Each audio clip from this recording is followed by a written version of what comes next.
Hey, Mr. Stick 666. Is communist joke number 0. I seize your means of production for glorious revolution.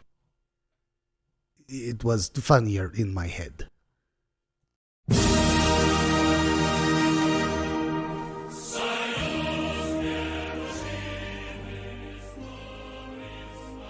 "101 Communist Jokes. The Communist Manifesto, Part 2. Written by Tarl Warwick in 2021. This audiobook dedicated to the 100 million victims of communism in the past 100 years, and read aloud by Benjamin Davidson, DreamWizard. Author's Foreword. Communism is a funny ideology. Sure, the results of communism are not funny. After all, Pol Pot slaughtered about a third of his own nation's population. Mao once caused a famine that killed 10 million or more Chinese people because he decided people should exterminate sparrows. And then locusts came and ate their crops. Joseph Stalin, who was a rapist and sexual degenerate, was responsible for roughly 20 million deaths, as he decided to randomly shuffle around ethnic groups in the USSR to break their perceived ethnic homogeneity. But that wasn't real communism, communists assure us. Sometime, just for kicks, you should have a conversation with a communist. I use that term loosely. A lot of what you'll hear more closely resembles the babbling incoherence of a 2-year-old toddler than it does an issuance from an adult human being. Then bring up some of the funny things in this book. Or you can always read their own literature. The amount of psychobabble in them tends to be pretty high-end, which shows the huge difference between leftist leaders and followers. The leaders rely on the followers being as dumb as rocks in order to foist their own perversions off on people. Imagine, if you will, living in a world in which your perception of the things around you is nearly an inverse of any objective reality which could be defined. This is how the leftist muddles through their existence. The victims they call abusers, and they perceive abusers as victims. Often well off, they conceive of themselves as part of a workers' army. Often physically weak, they compare themselves to the Red Guard. Doomed to work to death in a collective farm or gulag if their worldview was ever adopted, they think, instead, that they would have a nice, comfy little office with lots of vodka and some contraband imported luxury items as they enjoy life as a regional party head who doesn't have to live in the commie block Stalinka. When I first set about making this little booklet, I had initially planned just to write communism on each of the 101 pages in different fonts. This would be the joke. Then I realized that this was a low-effort move and the sort of thing you'd normally expect from an intellectually lazy commie.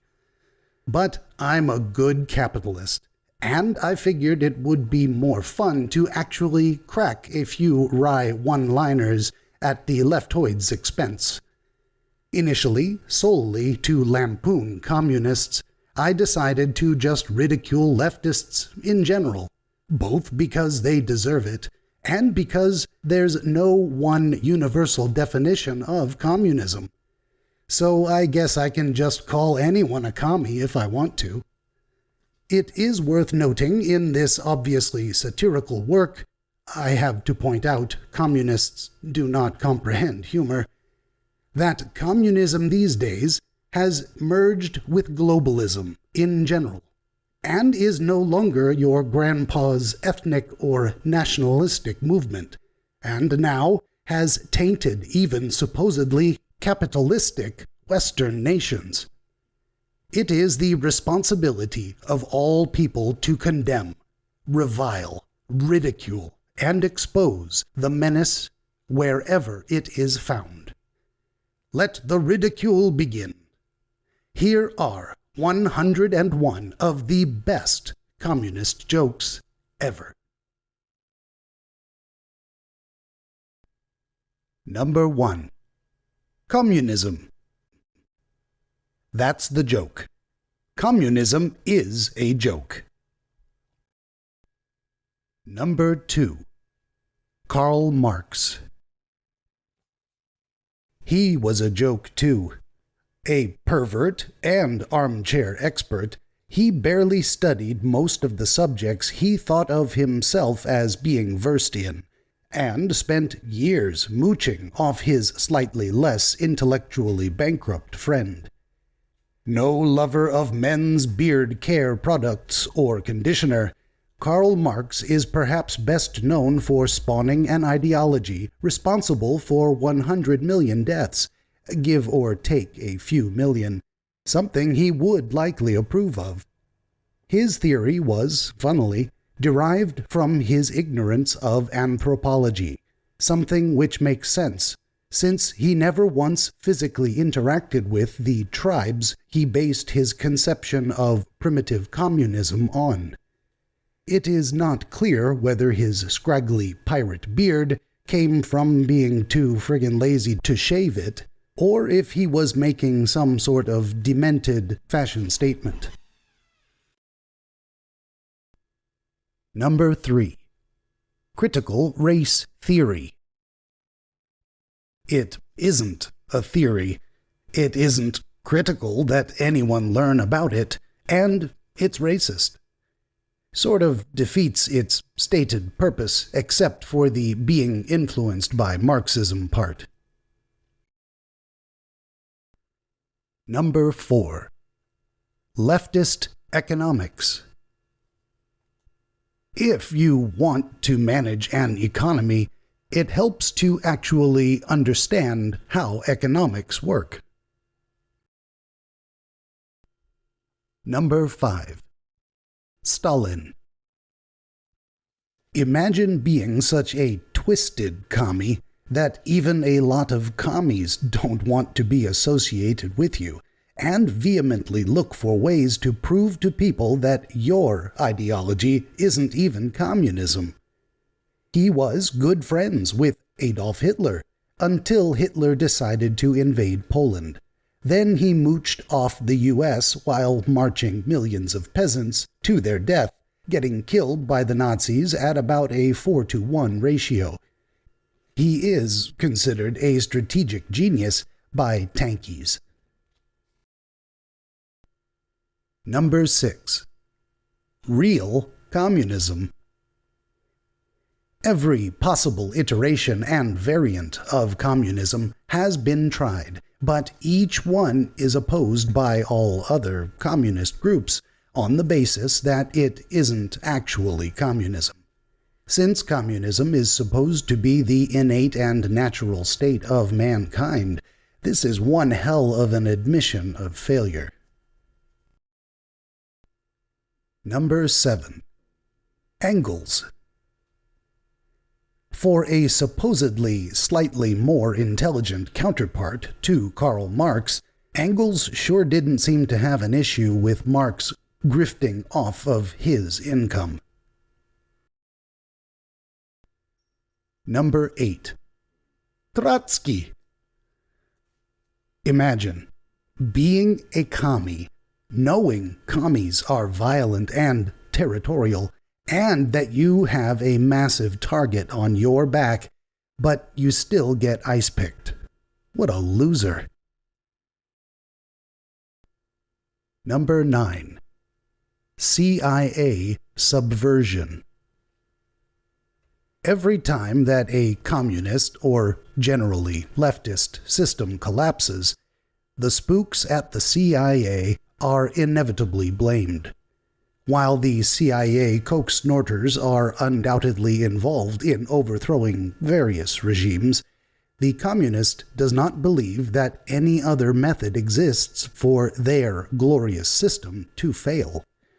Communism is so weak that a few well-funded cocaine addicts have repeatedly thwarted them at all turns.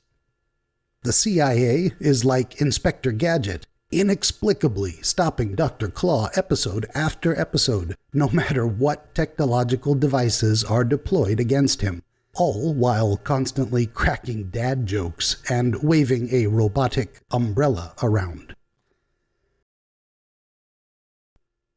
Number 10. Soviet Poverty Claims. The USSR uplifted many people out of poverty by killing the most poor and weak of them. This is considered funny by leftists. Number 11. Pol Pot. Pol Pot is hardly funny, but the madness with which he operated is amusing in a sort of grave humor way. Pol Pot was so insane that the Vietnamese communists invaded him. Ironically, he was initially backed as the legit leader of Cambodia by the U.S. government, showing that McCarthy was right, and that the worst hardline commies had, by the time, already begun influencing the land of the free.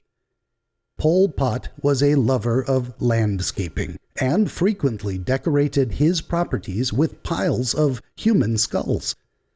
I wish this was a hyperbolic reference. Number 12. Mao.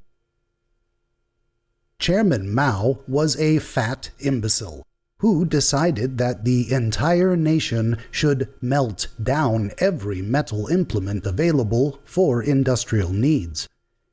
This resulted in a hoard of pig iron, so worthless that it was unusable for any practical purpose. He also lost a war against sparrows and locusts, and killed 30 million or so Chinese citizens just through starvation and pestilence. He didn't have an issue with this because, as with many communists, he saw the value of human lives other than his own as being non-existent. Number 13. Xi Jinping. This commie is only slightly more fat than Chairman Mao and half as intelligent, essentially proving communism evolves in reverse. He is very sensitive about his looks and has had people killed for comparing him to Winnie the Pooh, even though the resemblance is uncanny. Those same, initially Chinese-sourced cartoons portrayed Barack Obama as Tigger, which was totally not a thinly guised racist epithet. Number 14. Tito. Some communists believe communism can work because Titoism actually kind of did. They pair this with ignoring his co-sponsoring of the non-aligned movement, his continuously mounting tensions with Stalin, who he threatened to assassinate, and his technical Yugo-nationalistic sentiments. Other communists, mad that he succeeded because he abandoned communist economics, consider him a fascist. He did more to stop communism than most Western powers did. Bravo, Tito! Number 15. Chernobyl Power Plant. a massive and astonishing feat of Soviet engineering that was very likely deliberately sabotaged in order to cover up the failure of over-the-horizon radar. Ironically, the power plant is more useful now to the Ukrainians than it ever was to the Soviets, since it generates a lot of capitalistic tourist income. Number 16. The Chinese military. If copying others' homework was a skill, the Chinese military is the master. Plus, their aircraft carrier still uses a ramp. If you mention this to the more militaristic communists, they will immediately go insane and start talking about how the U.S. military celebrates Pride Month. Number 17. Anarcho-communism. Communism doesn't actually fight to abolish the state, since every commie believes they will be the leader of some committee after the revolution, and they are all secret tankies. Nonetheless, communists use the term anarchism to appeal to edgy college kids and druggies. Number 18. Antifa. Fighting fascism is easy. First, you have to gang up on an elderly lady and beat her down. Then you have to flip off some cops and poop on the ground and smear it on yourself. This is actually more sane than many other communist sub-ideologies. Number 19. BLM. BLM was influenced heavily by Marxism. This was self-admitted by several of its founders. Now, its current leaders mainly seem to exist to extort cash from corporations, which pay them to get good press coverage. Number 20. The Soviet Union. The closest communism has come to maintaining any semblance of long-lasting influence, the Soviet Union began with several genocides, and continued with a few more. Those lucky enough not to be massacred were then strapped with a half-century of poverty and intellectual suppression. Number 21. Ivory Tower professors. There are a lot of academics who only have jobs because executive-minded college deans feel sorry for them. Most of them are communists or socialists and consider the piece of paper they spent $50,000 to get as an achievement in life. Number 22. Cuba. An intermediate-sized island that could develop a tourist industry alone capable of sustaining growth, Cuba was overrun by communists, was the flashpoint that almost destroyed civilization, and is still run by tin-horn autocrats to this day. Their poverty is blamed by leftists on an embargo that only affects U.S. trade, and then only on luxury items. Number 23. Fidel Castro. Once a military man, this fossilized and decreasingly coherent vegetable eventually keeled over, and the pickup truck toting his casket broke down on the way. A perfect metaphor for communism. Number 24. Che Guevara.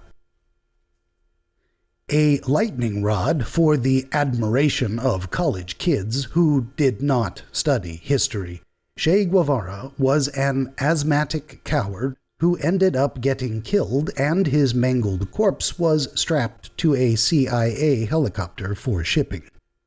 He was fond of executing civilians, which makes him a fairly straightforward commie. Number 25. The Rosenbergs. Julius and Ethel stole atomic plans from the USA to hand over to the Soviets, presumably because they realized the Soviets were too stupid to develop atomic weapons on their own, thus beginning the era of mutually assured destruction. Thanks to these individuals, who are rarely mentioned in history textbooks, trillions were wasted and entire islands bombed till they practically glowed in the dark. Number 26. Gorbachev. A man reviled by communists while ironically having saved Soviet citizens from some of the worst aspects of Soviet ideology. Now they have food, more or less. Number 27. The U.S. Democratic Party. Sure, most Democrats aren't communists, but what can we do other than guffaw at a political party that thinks tolerating commies and socialists in its ranks while swearing up and down it isn't socialism is a viable political concept?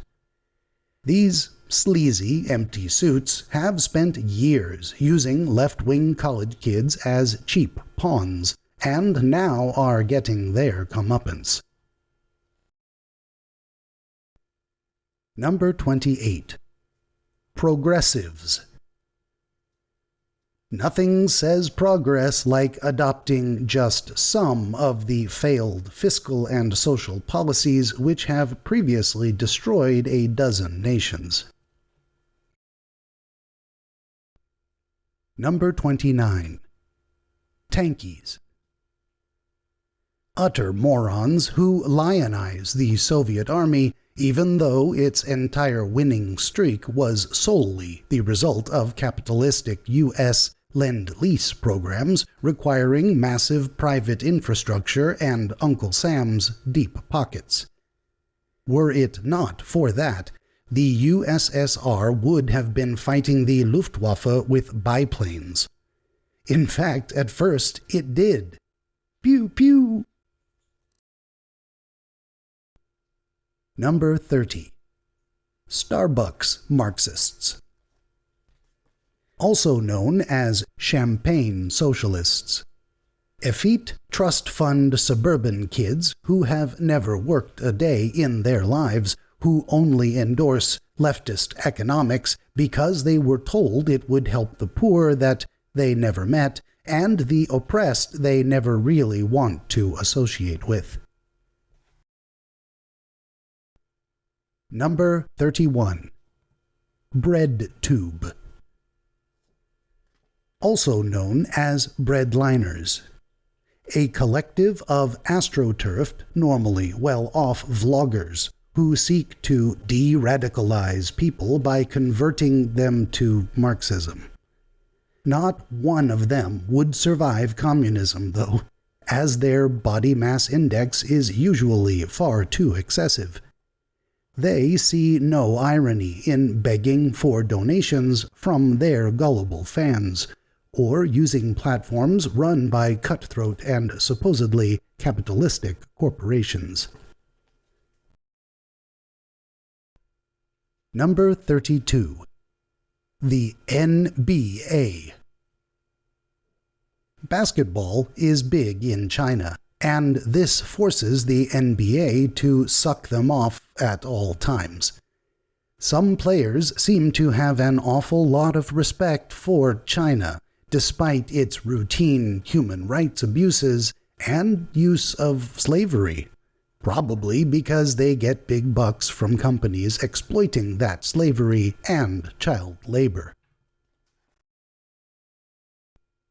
Number 33. Tiananmen Square.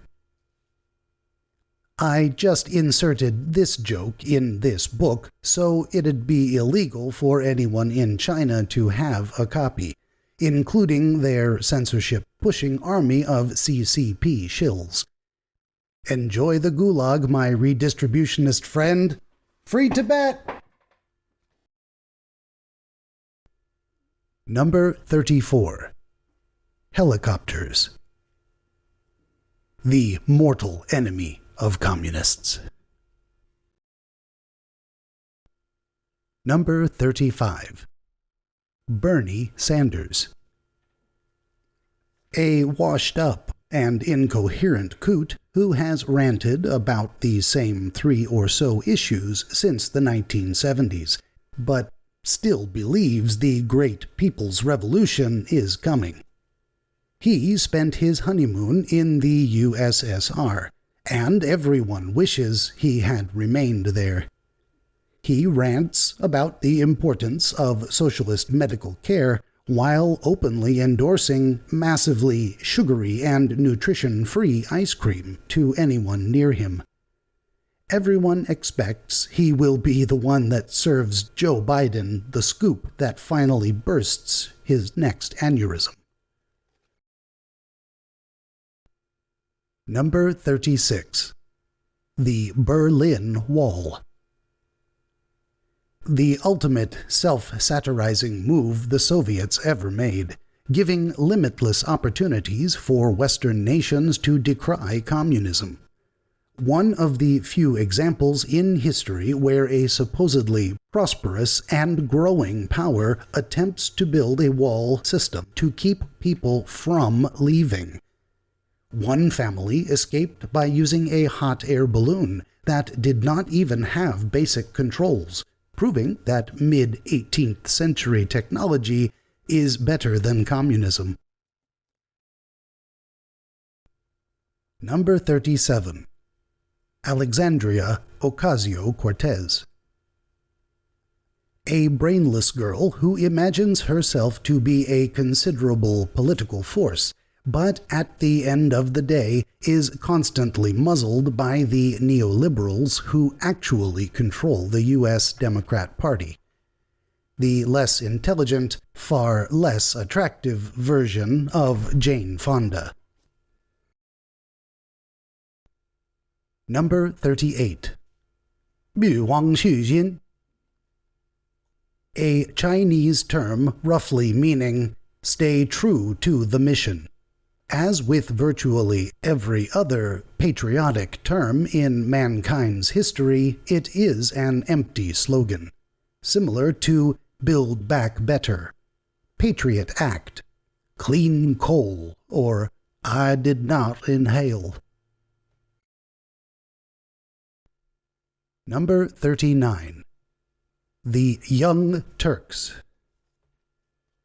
A YouTube show run by Chunk Yogurt, who was trolled massively during the 2018 midterms when thousands of people showed up... Son of a bitch. When thousands of people showed up on the election live stream to post spoon emojis in the live chat, laughing at the U.S. Democrats failing to retake the Senate while losing more than half of their House majority. Seriously? Number 40. Joe Biden. A lifelong tough-on-crime neoliberal who every U.S. leftist held their nose to vote for. Then he had brutal diarrhea all over them and the U.S. Constitution and the economy, and most of them now hate him. Nonetheless, because leftists have limited intellectual capabilities, most of them would probably vote for him again if CNN told them to do so. Number 41. The corporate media. A series of supposedly private companies that openly collude with various governments and which pretend to be progressive to cater to the youth demographic when they are all owned by billionaires and will push for war anytime Uncle Sam, or whoever else pays them, cracks the whip.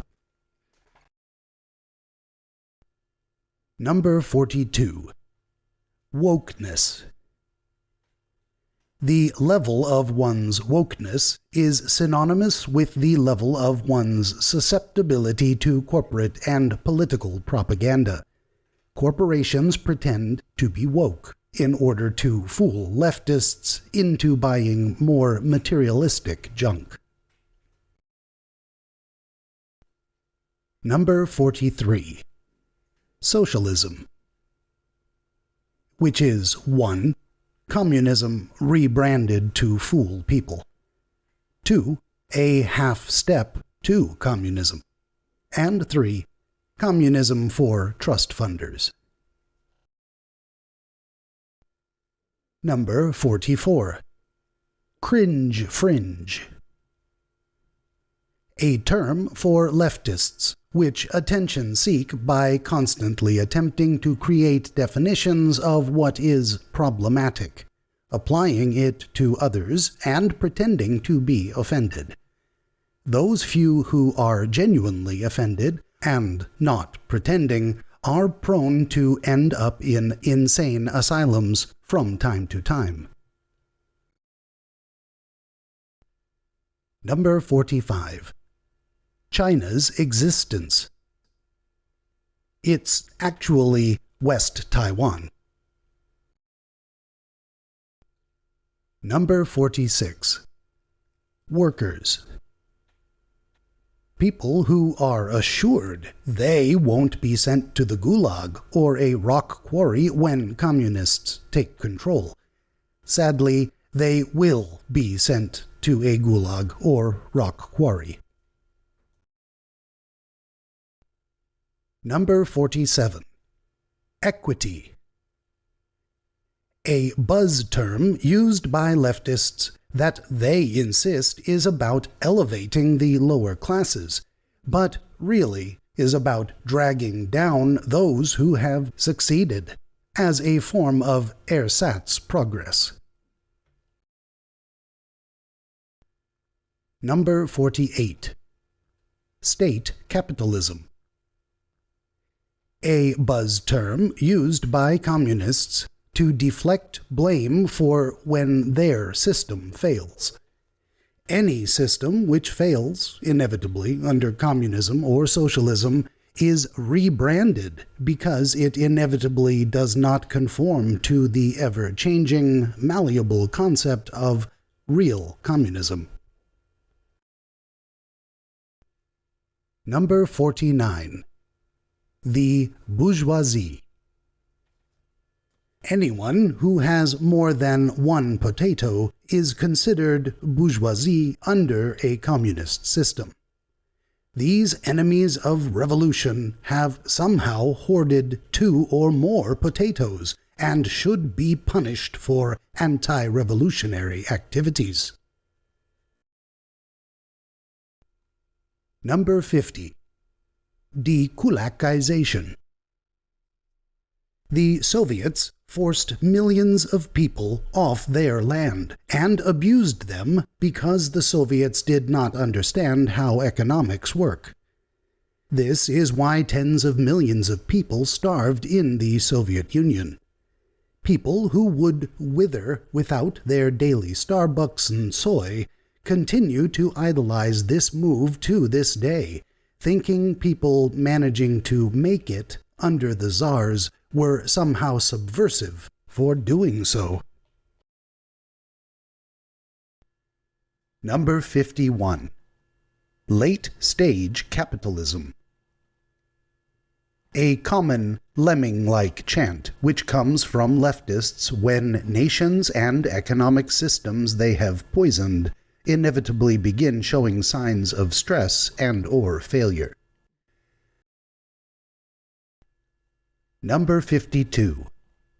propaganda. This term is used to define any criticism of a left-wing government or economic system. The irony is that this is, itself, actually propaganda. Number 53. 1984. A book no communist has ever read. If they did, they would interpret it as a user manual. Number 54. Anti-SJW leftists. Grifters who no longer generally criticize censorship and who prefer to pal around with wealthy, self-professed Marxists, despite totally just being social democrats. Number 55. Alcoholism. Communist nations are usually overrun with alcoholism, as peasants seek in vain to forget about their miserable lives. A few nations practicing communism have strict alcohol regulations to prevent this, but the citizens just turn to other drugs instead, or to masochistic depravity. Number 56. Primitive communism. The central basis for Marxist theory is that communism, in the stateless form, is innate and biologically normal, which defies every observable tendency of evolutionary theory. Marx lived and died too soon to see the unearthing of Çatalhöyük and Göbekli Tepe, which proved that mankind already was capable of mass organization many thousands of years prior to the rise of empires. At Çatalhöyük, primitive nationalism, family-centric tribalism, theocracy, and even possibly capitalism are all reflected, potentially, in the remains. Literally, every system other than the one Marx predicted would be followed that far back in the human timeline. Indeed, people 15,000 years ago were able to organize societies which remained stable, on a level no communist has ever yet achieved. In reality, communism remains primitive to this day. Number 57. Western imperialism.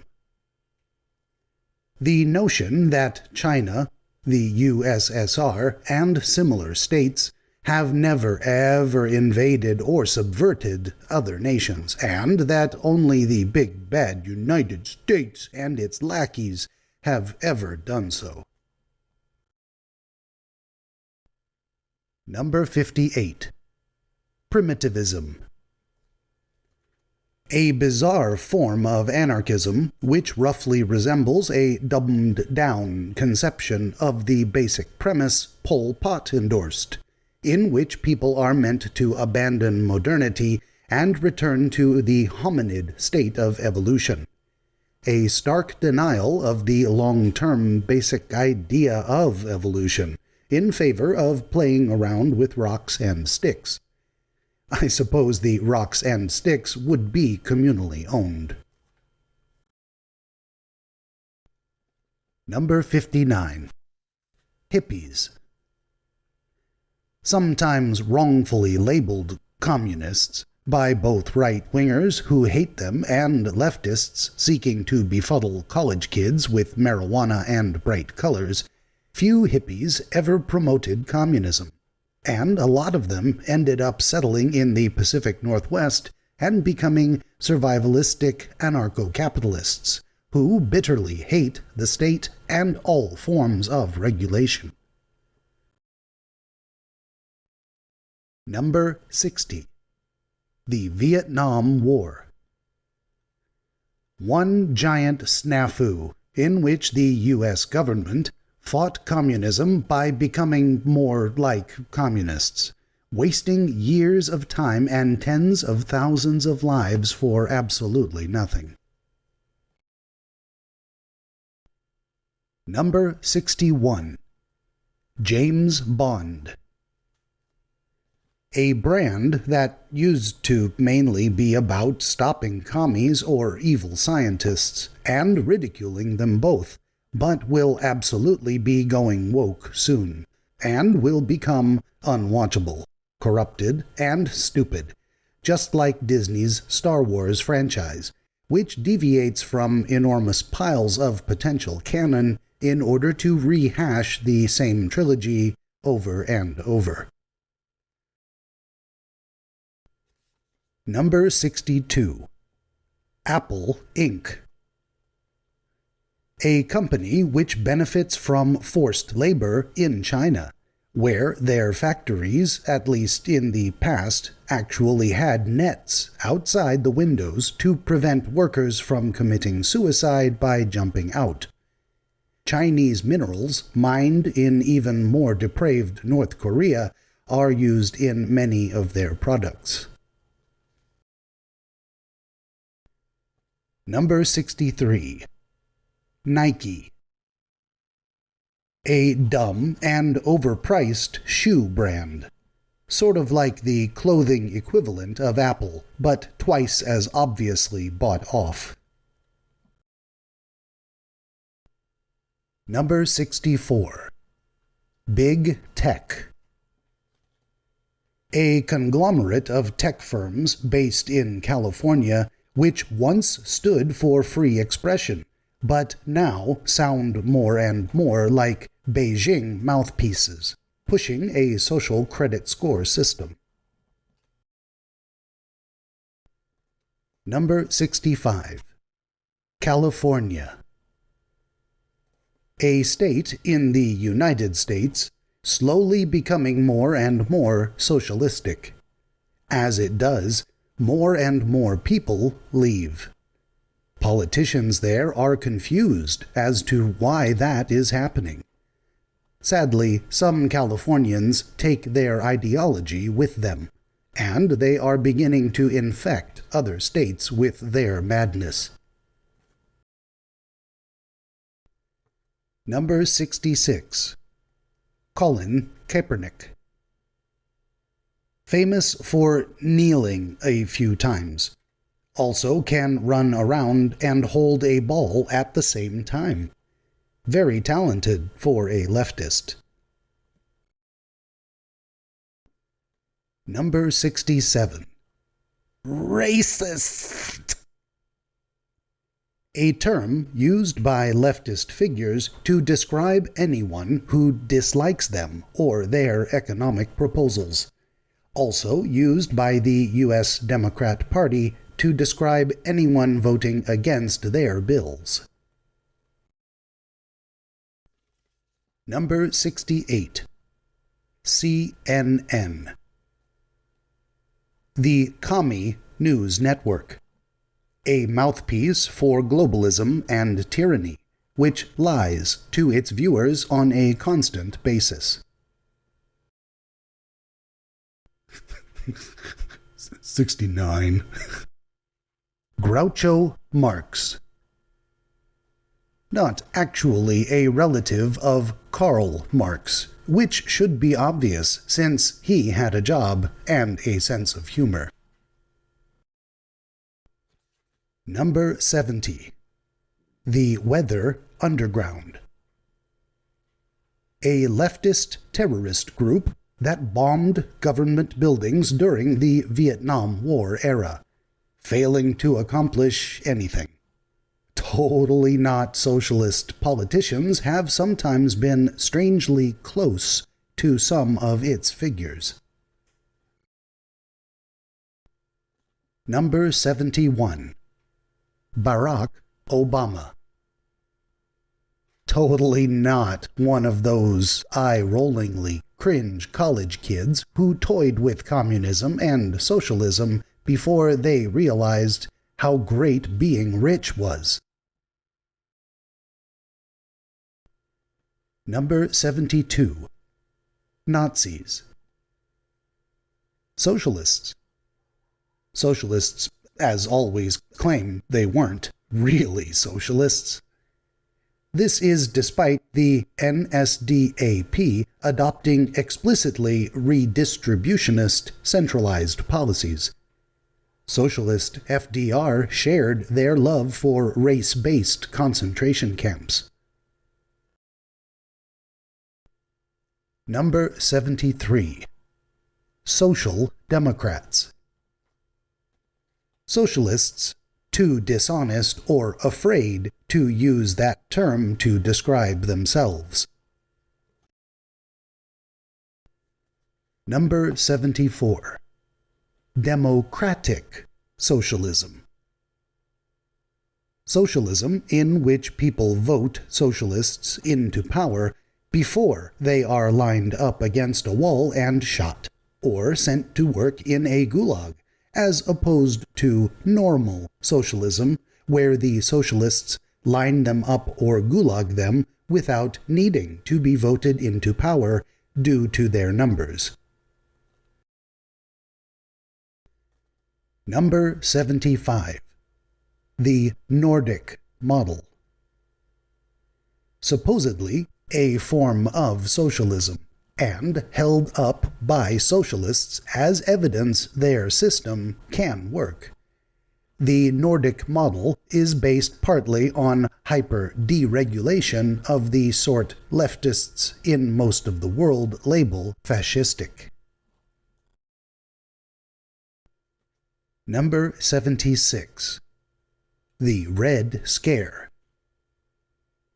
A period in which the few people willing to address the elephant in the room issue of socialist and communist influence over celebrities, military leaders, corporate heads, bankers, and politicians were castigated as alarmists and as paranoid.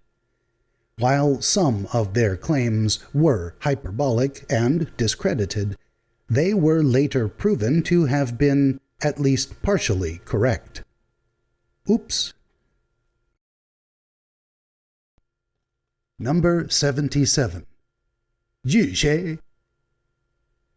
The military-first communist offshoot system employed in North Korea. This results in a hyper-insularity in which trade and travel anywhere but with China is virtually non-existent. Everyone has to serve in the military, which is good since nobody would sign up voluntarily to go on forced marches while receiving no more food than anyone else in the starving nation. Number 78. COVID-19. A virus which originated in China. Leftists in the United States got confused and thought that meant Donald Trump was responsible for its existence. Once said to come from people eating bats or pangolins, the same political and medical figures which vehemently denied it could have come from a Chinese virology lab have now reluctantly stated the obvious, that the initial outbreak being a few miles from said lab was maybe not a coincidence.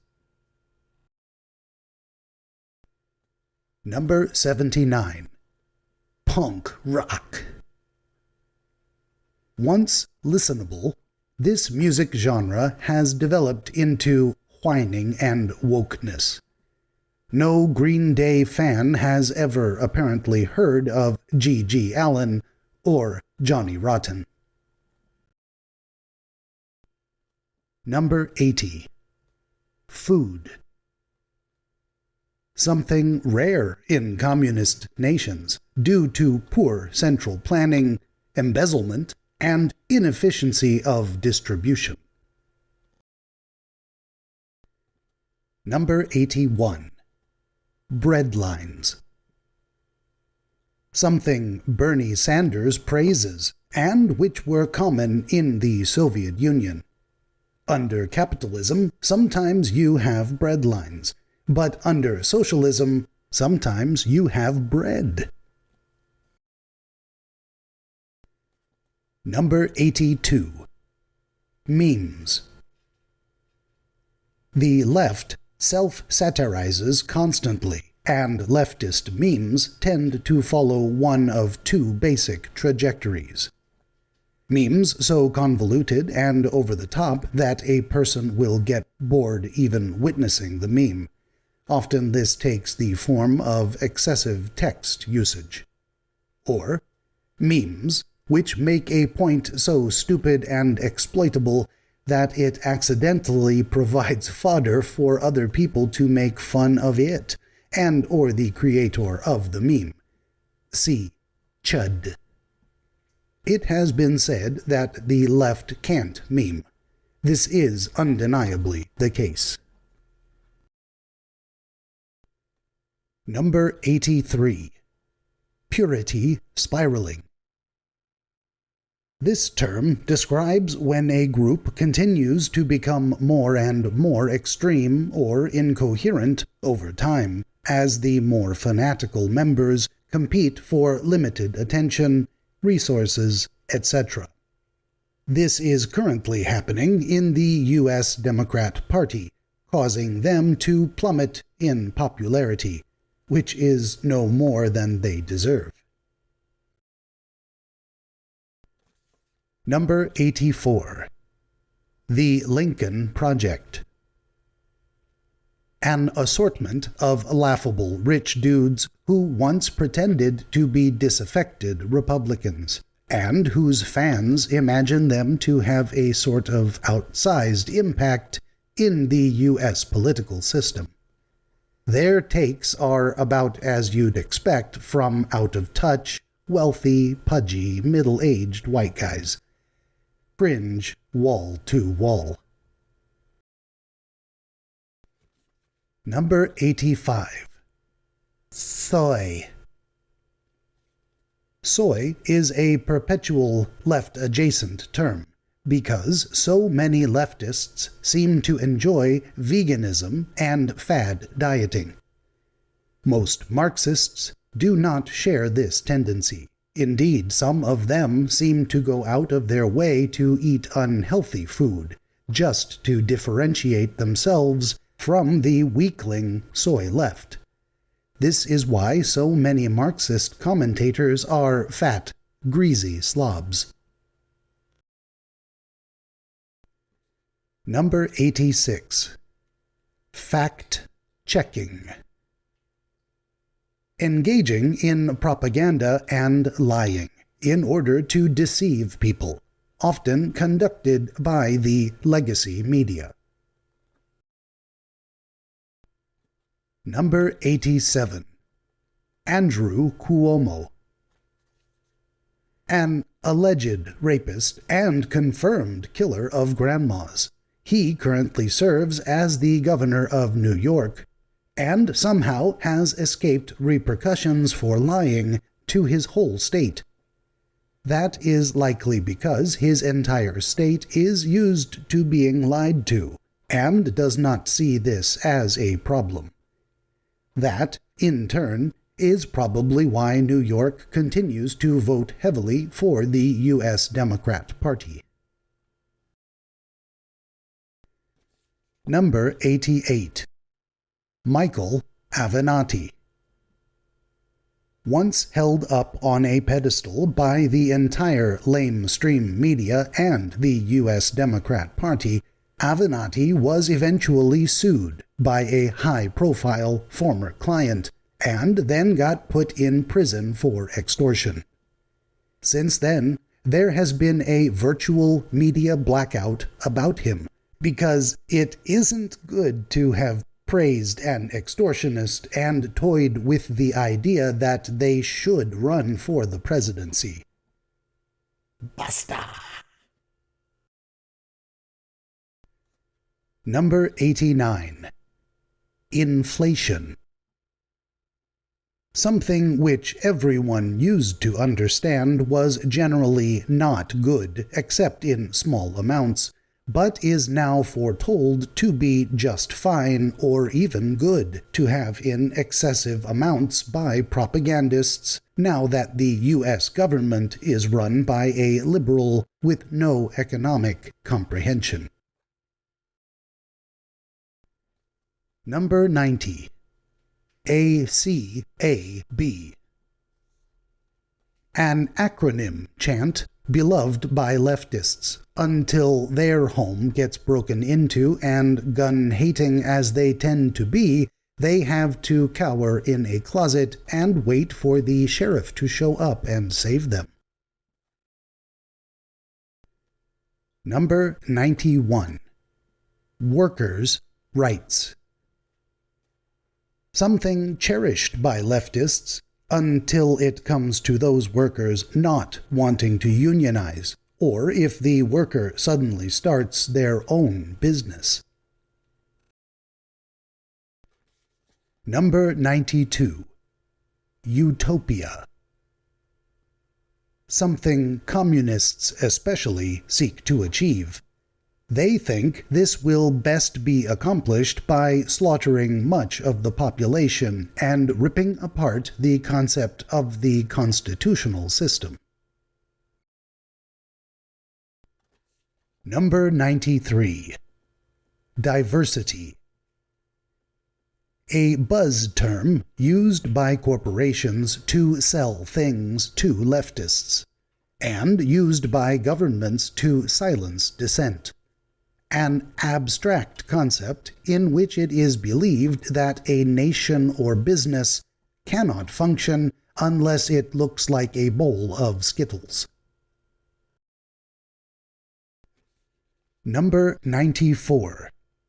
Milk, cauliflower, the OK sign, and cartoon frogs. Just a few of the things which have recently been labeled racist or bigoted by leftists, who were tricked into that belief by internet trolls who scorn and ridicule them. Number 95. The Bush family. Supposedly a bunch of gun-loving redneck cowboys, but actually a massively wealthy, blue-blooded Connecticut lineage, peopled by lifelong mafioso crooks who are just really good at acting. Except Jeb Bush. He seems to genuinely be a dumb rube. Number 96. Resist. A catchphrase wielded by leftists on the internet who believe that they are part of the Rebel Alliance or Dumbledore's army, even though they're really just doing the bidding of billionaires and war-happy politicians who are exploiting them while making them feel good about being exploited. The only thing they're really resisting is basic common sense. Number 97. Jingoism. When anyone not in a communist or socialist nation is pro-military or supports a generally beefy national defense. Juche, meanwhile, is fine, though. Number 98. Who will build the roads? A rhetorical and joking statement, usually used in a mocking manner by libertarians and conservatives to indicate disdain at leftists who claim that without ever larger government, society will collapse into disarray. However, sometimes leftists use similar and very poor arguments to back up their claim that the government needs to be expanded to prevent some problem or another actually caused by the government itself. This is usually followed by non-leftists posting pictures of publicly funded road crews, wherein 4 dudes will be standing around watching the 5th man slowly shovel tar into a pothole. Thus is the efficiency of the glorious state. Number 99. Comrade. A common greeting used by communists and socialists, who will then totally deny having a hard-on for Stalinism or the USSR. Number 100. Smash the system. A common chant leftists will repeat endlessly while throwing bottles at people and burning small businesses.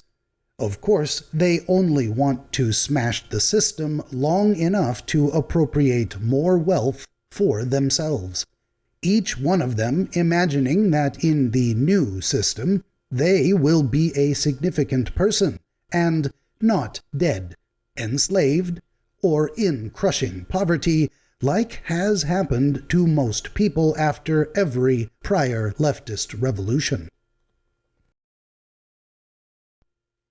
Number 101.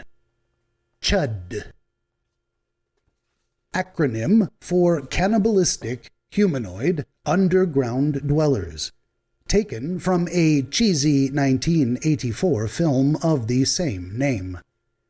Leftists briefly tried to use it to insult anyone who disagreed with them, spawning a million memes mocking their feeble attempt.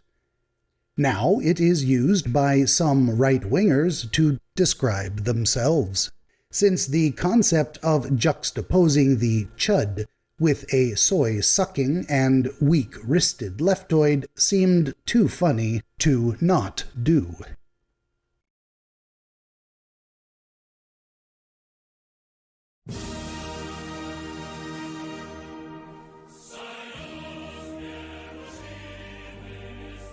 And now, comrades, we come to end of book. 101 Communist Joke, The Communist Manifesto Part 2 by Tarl, Warwick, 2021. Read aloud by yours truly, the Benjamin Davidson DreamWizard. Please to looking in description for link of purchase at Amazon. Please to also be telling Mr. Stick 666 I should be official narrator for every book. I did a good job, no? I did good job.